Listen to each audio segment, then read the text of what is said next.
Hello guys, welcome to new video. I hope आप सब अच्छे होंगे, आप सब अच्छा कर रहे होंगे। लास्ट लेक्चर में हमने rearrange array elements by sine नाम से एक प्रॉब्लम को सॉल्व किया था। इफ़ अगर आपने वो नहीं देखा है तो जाके आप देख सकते हैं, मैं लिंक डिस्क्रिप्शन में दे दूँगा, आप चेकआउट करेंगे। आज के लेक्चर में हम नेक्स्ट परम्यूटेशन नाम से एक प्रॉब्लम को सॉल्व कर रहे हैं। ये भी एरे का मीडियम लेवल है। और हाँ, जिसको अगर नहीं पता है कि मैं एक सीरीज़ चला रहा हूँ पूरी एरे के इजी लेवल, मीडियम लेवल, फिर हर एक टॉपिक के इजी मीडियम को वो कवर करूँगा, फिर आखिरी पे जाके हर एक टॉपिक के हार्ड लेवल को भी कवर करूँगा। तो सबसे पहले इस क्वेश्चन को समझेंगे और उसकी टाइम एंड स्पेस कॉम्प्लेक्सिटी को समझेंगे, अप्रोचेस देखेंगे। ठीक है, सबसे पहले समझ लेते हैं करना है क्वेश्चन में हमें एक एरे दे रखा होगा। ठीक है, एक एरे मान लेते हैं ऐसे कोई 1 2 3, ये कोई एरे दे रखा है। तो इसका हमको नेक्स्ट परम्यूटेशन बताना है। अब परम्यूटेशन होता क्या, सबसे पहले वो समझना पड़ेगा। परम्यूटेशंस क्या होंगे, इसके जितनी भी मतलब इसको इधर उधर करके, जैसे 1 को इधर कर दिया, 2 को इधर कर दिया, इनको चेंजेस की प्लेस चेंजेस करके जितनी भी पॉसिबिलिटी बन जाए इस एरे में, वो इसके परम्यूटेशन होंगे। तो इसके परम्यूटेशन बना लेते हैं पहले। 1 2 3 एक ये खुद रहेगा, दूसरा 1 3 2 ये हो जाएगा, तीसरा क्या बना सकते हैं, तीसरा 2 1 3, ठीक है, चौथा 2 3 1, पांचवा क्या बन सकता है 3 1 2, छठवा क्या बन सकता है 3 2 1। तो इसके सारे पॉसिबल यही बनेंगे। ठीक है, टोटल 6 हो गए। अब देखिए, तो ये एक लेक्सोग्राफिकल ऑर्डर में अरेंज है। लेक्सोग्राफिकल ऑर्डर क्या हो गया, जो कि जैसे कि डिक्शनरी में होता है, पहले ए आता है, फिर बी आता है, फिर सी आता है, उस तरीके से ये ऑलरेडी अरेंज है। देख सकते हैं, पहले स्मॉलर है, फिर ग्रेटर, फिर ग्रेटर। इसमें पहले स्मॉलर है, फिर 3 आया है, फिर 2 आया है ना। फिर 2 के बाद 1 3 आया है, फिर 2 के बाद 3 1 आया है ना। पहले ये इंक्रीजिंग ऑर्डर में, डिक्रीजिंग ऑर्डर में, इस तरीके से कुछ। जैसे कि डिक्शनरी में होता है ना कि ए के बाद पहले फिर ए आता है, फिर ए के बाद बी आता है, फिर ए के बाद सी आता है ना, इस तरीके से ऑर्डर में। ठीक है, तो ये परम्यूटेशन हमारा लेक्सिकोग्राफिकल ऑर्डर में होना चाहिए। और इसका हम जो भी हमको दे रखा होगा, जो भी एरे दे रखा होगा, उसका हमको नेक्स्ट परम्यूटेशन बताना है। ठीक है, अब जैसे कि हमको दे रखा था 1 2 3, तो 1 2 3 का नेक्स्ट परम्यूटेशन क्या होगा, इसका नेक्स्ट परम्यूटेशन होगा ये 1 3 2, 1 3 2। ठीक है, तो ये हमारा आंसर हो जाएगा। मान लेते हैं दे रखा हो 2 1 3 इनपुट में, 2 1 3 दे रखा हो, तो 2 1 3 का नेक्स्ट परम्यूटेशन क्या हो जाएगा 2 3 1। ठीक है, अच्छा, तो आप बोलेंगे भैया कि लास्ट वाले का नेक्स्ट परम्यूटेशन क्या होगा, इसका तो कोई बाद में है नहीं, इसके बाद में तो 3 2 1 का जो नेक्स्ट परम्यूटेशन होगा ना, वो होगा फर्स्ट वाला। ठीक है, तो इसका हो जाएगा नेक्स्ट परम्यूटेशन 1 2 3। ठीक है, कोई दिक्कत नहीं इसमें, इजी था ये क्वेश्चन, हमारे में इजी था। तुमको क्या बताना है, इसका नेक्स्ट परम्यूटेशन बताना है। तो 1 2 3 का नेक्स्ट परम्यूटेशन हो रहा है हमारा 1 3 2। ठीक है, ये चीज़ हमको बतानी है। इसकी अप्रोचेस देखते हैं सीधे कैसे कैसे हम इसको करेंगे। अप्रोच 1,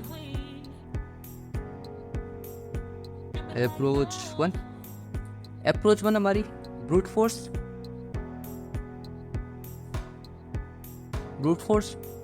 अब ब्रूट फोर्स पे हम क्या सोच सकते हैं, ब्रूट फोर्स पे एक टॉपिक होता है रिकर्शन। तो रिकर्शन की हेल्प से हम ये सारे पॉसिबल जो भी हमारे परम्यूटेशंस हैं वो हम निकाल सकते हैं। तो हमारा ब्रूट फोर्स में हम रिकर्शन की हेल्प से सारे पॉसिबल परम्यूटेशंस को निकालेंगे और फिर हमारे एरे से कंपेयर करके उसका नेक्स्ट परम्यूटेशन को प्रिडिक्ट कर सकते हैं। ठीक है, तो ये तो हमारा होगा परम्यूटेशन। बट अभी तक हमने हमारी सीरीज़ में रिकर्शन को पढ़ा नहीं है, तो इसको मैं छोड़ देता हूँ इस अप्रोच को। जब हम लोग रिकर्शन को पढ़ लेंगे उसके बाद ये अप्रोच को हम अप्लाई करेंगे, ठीक है। तो देखते हैं दूसरी अप्रोच, इसको अभी छोड़ देते हैं, इसको बाद में देखा जाएगा, ठीक है। तो अप्रोच सेकंड क्या होनी चाहिए हमारी, अप्रोच सेकंड। अब C++ में जिसने भी HTML पढ़ी है, इफ अगर HTML नहीं पढ़ी है तो पहले पढ़ लो, HTML बहुत ज़्यादा ज़रूरी चीज़ है C++ में। तो जिसने भी HTML पढ़ी है तो उसको पता होगा कि एक होता है नेक्स्ट परम्यूटेशन नाम से फंक्शन, ठीक है। तो नेक्स्ट परम्यूटेशन नाम से फंक्शन होता है, वो सिंपली बस कुछ नहीं करना है। मान लेते हैं कोई एरे दे रखा है नम्स नाम से एरे दे रखा है, तो उसका अगर नेक्स्ट परम्यूटेशन निकालना है हमको तो सिंपल लिखना होता है next underscore permutation. Sorry spelling में भी गलत हो गई है, permutation nums dot begin to nums dot end, ठीक है। सिर्फ हम इतना ही लिखेंगे ना तो उसका हमको नेक्स्ट परम्यूटेशन मिल जाएगा। ये तो हो गई सिंपल वाली बात कि सिर्फ हमने एक ऑलरेडी प्रीडिफाइंड फंक्शंस को यूज़ कर लिया और नेक्स्ट परम्यूटेशन बता दिया। बट एक्चुअल अप्रोच हम क्या सोचेंगे, किस तरीके से हम इसको करेंगे, अब वो देखते हैं अप्रोच 3 में, ठीक है। अच्छा, तो इस अप्रोच के लिए हम पहले कुछ ड्राई रन करते हैं, ठीक है। एरे लेते हैं, वही 1 2 3 4 5 6। अब इसका हम नेक्स्ट परम्यूटेशन निकालें, ठीक है। तो इसका नेक्स्ट परम्यूटेशन होगा क्या, 1 2 3 4 6 5। इसका नेक्स्ट परम्यूटेशन यही होगा, ठीक है। तो इसमें ऑब्जर्व करने वाली बात क्या है, ये सारा इंक्रीजिंग ऑर्डर में था पहले, ठीक है। इंक्रीजिंग ऑर्डर में था और सिर्फ ये दोनों स्वैप हुए हैं, ये दोनों एलिमेंट स्वैप हुए हैं और हमको अपना नेक्स्ट परम्यूटेशन मिल गया, ठीक है। अब कुछ और एग्जाम्पल को लेके हम ट्राई रन करते हैं, या फिर एक काम करते हैं कि 1 2 3 4 5 ये हमने एरे ले लिया और इसके सारे पॉसिबल परम्यूटेशंस को हम लिखेंगे और उसको ऑब्जर्व करेंगे, ओके। तो देखते हैं इसका 1 2 3, ये 5 4 हो जाएगा, ठीक है। इसके बाद क्या आएगा, 1 2 4 3 5। अब आप पूछेंगे भैया आप कैसे कर रहे हैं, कैसे निकाल रहे हैं, तो सिंपल से लॉजिक है ना। अगर इसको हम अलग अलग पूरे एरे में ना देखें, मान लेते हैं कोई पूरे एरे में ना देखते हुए सिर्फ मानते हैं 12,345, 12,345।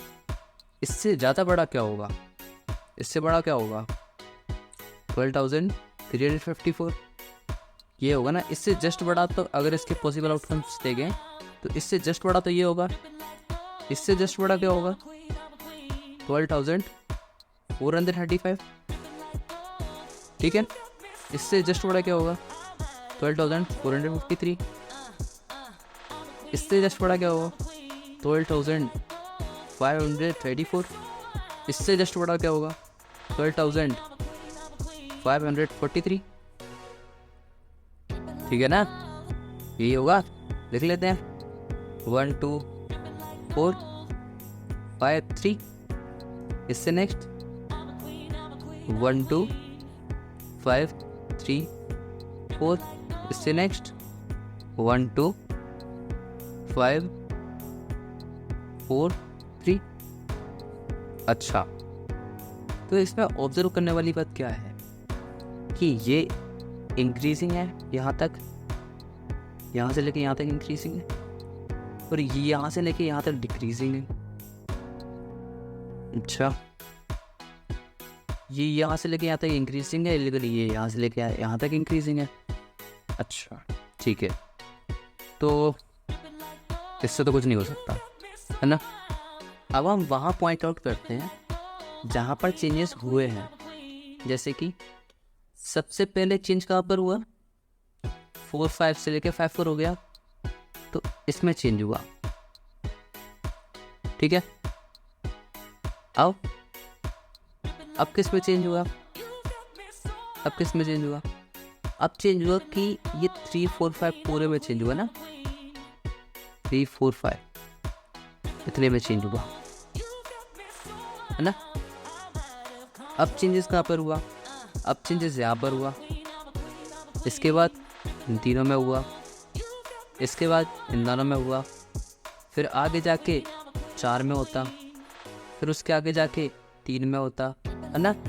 तो इससे भी कोई पैटर्न नहीं मिल रहा है ना। अच्छा ओके, इससे भी नहीं मिल रहा है। अब क्या करें? अब सबसे पहली चीज़, मैंने ये 2 ऑब्जर्वेशंस क्यों दिखाए जब गलती थे, तो ये इसलिए कि आप लोग ये समझ सकें कि ऑब्जर्वेशन किए कैसे जाते हैं। ठीक है, तो अब देखते हैं दूसरी ऑब्जर्वेशन। अब एक चीज़ देखें, पीछे से आए ये और ये इससे स्मॉलर है।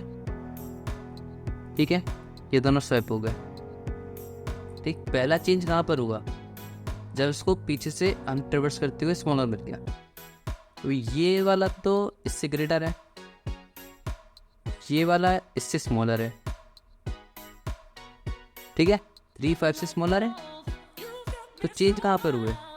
इस पोजीशन में हुआ, जो भी स्मॉलर था। देखो यहाँ ये स्मॉलर था तो यहाँ पर चेंज हुआ, ये स्मॉलर था यहाँ पर चेंज हुआ। ठीक है, अब क्या देखते हैं इसके बाद? इसके बाद देखिए, ये पहला स्मॉलर यहीं पर मिल रहा है, 3 स्मॉलर है 5 से, तो यहाँ पर चेंज हुआ।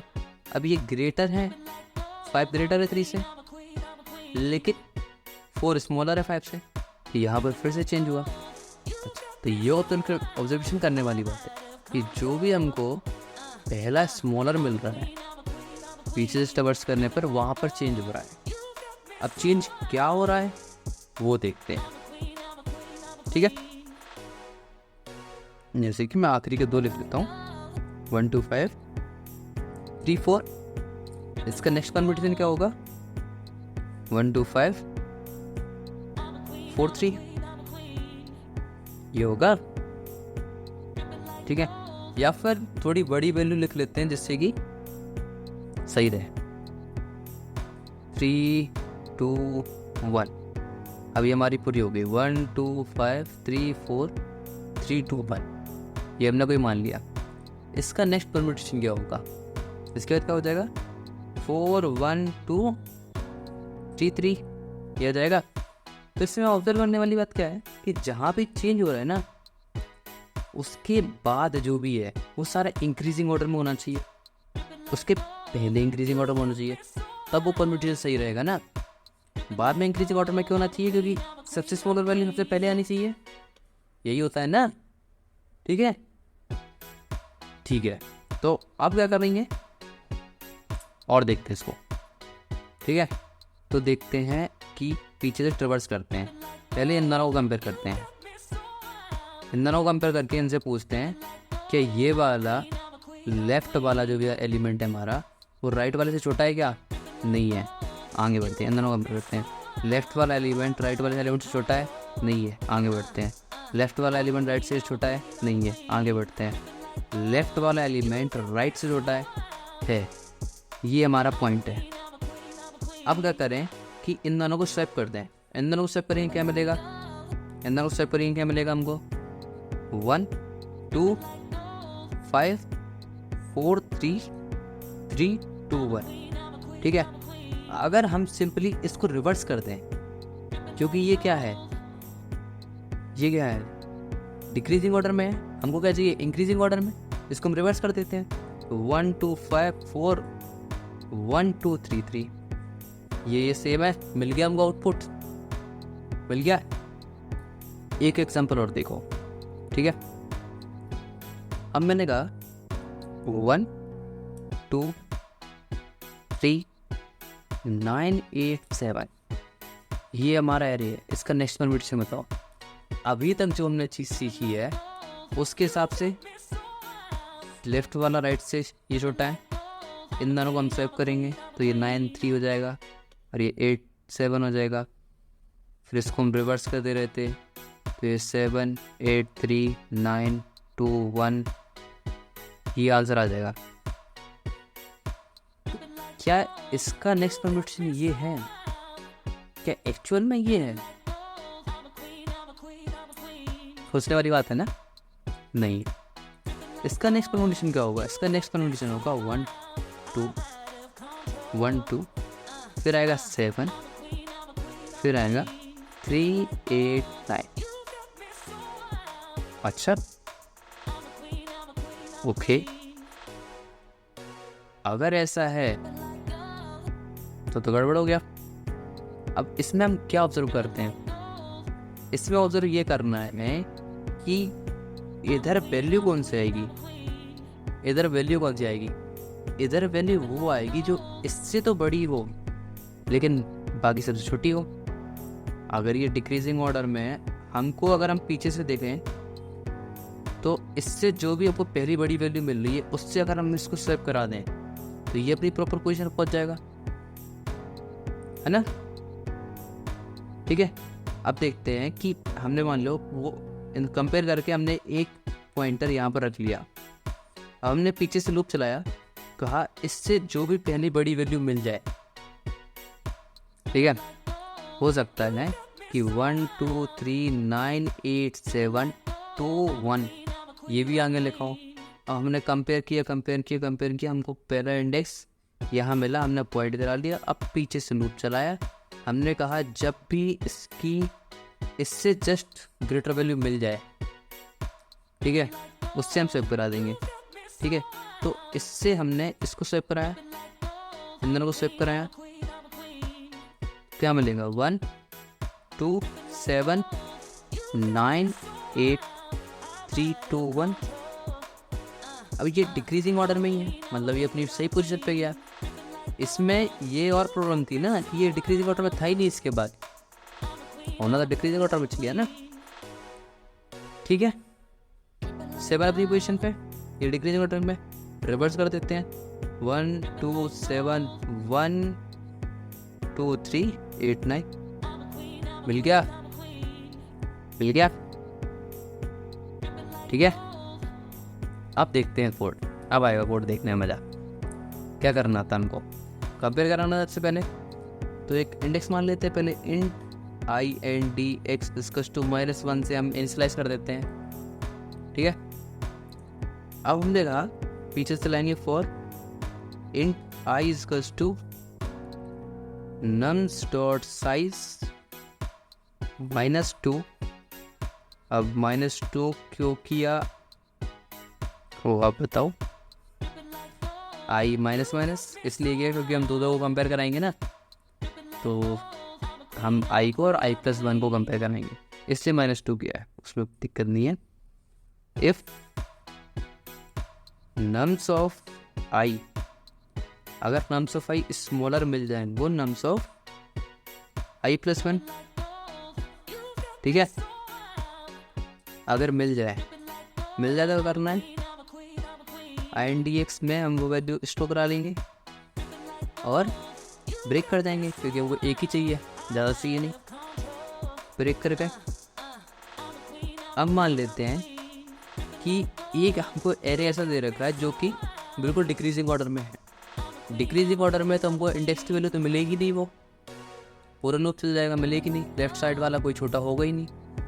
अगर ऐसा हुआ तो क्या करना है, फिर पूरे एरे को रिवर्स कर देंगे। तो उससे पहले हमको एक चीज़ चेक करनी पड़ेगी, if INDX is not equals to -1।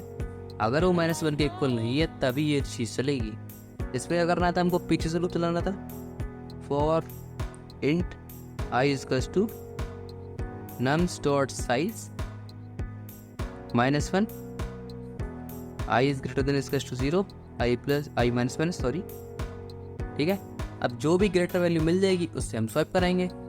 तो ग्रेटर वैल्यू देखते हैं, if nums of I is greater then और ग्रेटर देन किससे, नम्स ऑफ इंडेक्स से। अगर ग्रेटर देन हुआ तो क्या कराना है, स्वैप कराना है। तो swap nums of I comma nums of I N D X. Swap करा दिया, एक ही बार स्वैप कराना है, बार बार कराना नहीं। ब्रेक कर दो, ब्रेक हो गया, इफ कंडीशन खत्म। ठीक, अब क्या करना था कि जहाँ भी हमको इंडेक्स मिला था वहाँ से लेके एंड तक हमको रिवर्स करना था। ठीक है, तो लिखते हैं रिवर्स नम्स डॉट बिगिन। कहाँ से करना है? बिगिन जहाँ पे इंडेक्स है, तो plus I N D X plus one करना पड़ेगा ना। ठीक है, वहाँ से लेके, क्योंकि इंडेक्सिंग कहाँ से स्टार्ट होती है? 0। ठीक है, वहाँ से लेके नम्स डॉट एंड तक कराना है, रिवर्स कर दिया। ठीक है, समझ में आया ये क्वेश्चन? सिंपल था, बस इतना ही करना है। इसमें वर्ड है तो डेटा टाइप वर्ड है, तो रिटर्न तो कुछ करना नहीं है। इसकी टाइम कॉम्प्लेक्सिटी, स्पेस कॉम्प्लेक्सिटी समझते हैं। टाइम कॉम्प्लेक्सिटी, तो ये हमारा पहला लूप कितना चला? एक बार बिग O ऑफ एन। दूसरा लूप कितना चला? वैसे पूरा तो नहीं चला, ये भी कब चलेगा? ये पूरा तो चलेगा नहीं हमेशा, हो सकता है लास्ट इवेंट तक पहुंच जाए। तो big O of N reverse कितना टाइम लेता है? Reverse function big O of N, time complexity हमारी वही big O of N plus N. ठीक है, स्पेस कोई एक्स्ट्रा स्पेस लिया क्या? नहीं दिया, कांस्टेंट। ठीक है, सो आई होप आपको हर एक पार्ट, हर एक तरीका समझ में आया होगा, हर एक अप्रोच समझ में आई होगी और क्वेश्चन पूरा समझ में आ गया होगा। अगर नहीं आया तो वीडियो फिर से देखें, आ जाएगा। ठीक है, thank you so much, have a nice day. पढ़ते रहें, लिखते रहें, गुड डे।